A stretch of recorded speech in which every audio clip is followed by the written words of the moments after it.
Hello everyone. Let's understand how the consensus works and how the conflicts are being resolved in the blockchain, and also understand what is the longest chain rule. So let's take an example of a conflict. So let's say that all the nodes have synchronized the blockchain and are at block number 100. So three miners have mined the new block which is 101, and this new block that they have mined is actually nearly at the same time.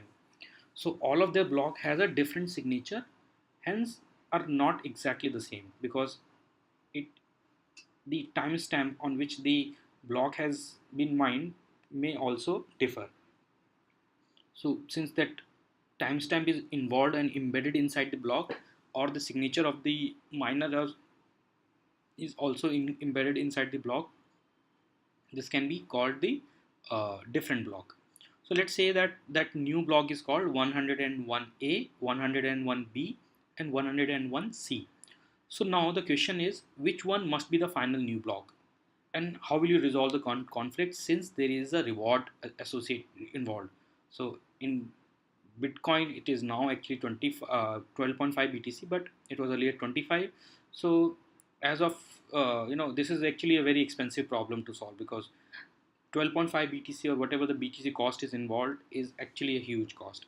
So how will the network together resolve the issue, because there is no arbitrator, there is no mediator, or there is no central authority who will take the decision. So this becomes a very big question, that how this conflict can be resolved.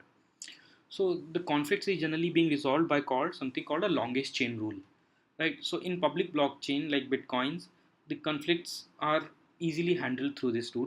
So let's say the miner received the first block, 101A, then he will start building the next block on top of that 101A, right?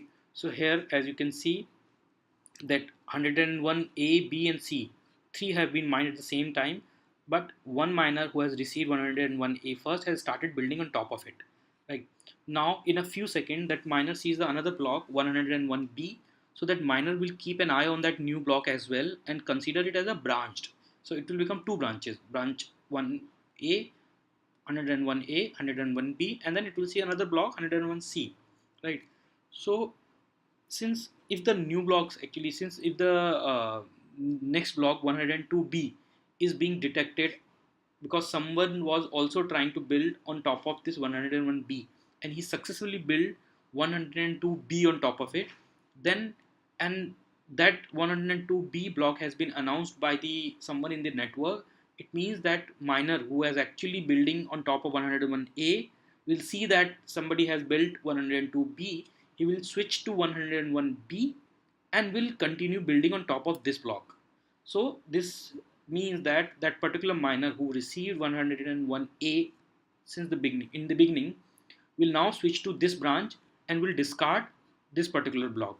So this is called the longest chain rule, because now the blocks are interested in focusing on the whoever is having the longest chain and will be considered as a trustworthy and safe. So that's called the longest chain rule. So the question is how this is being handled in the private blockchain. So first and the easiest answer is make a miner as a arbitrator or trusted. So whenever that arbitrator receives the first block, he will consider that particular block as a final block, and that's it. No other further negotiation. So private blockchain have a much easier way to do it because they can actually appoint an arbitrator, or they can make someone responsible for taking the decisions. Okay, so that's about the conflicts, how the conflict being resolved, and what is the longest chain rule. Thank you.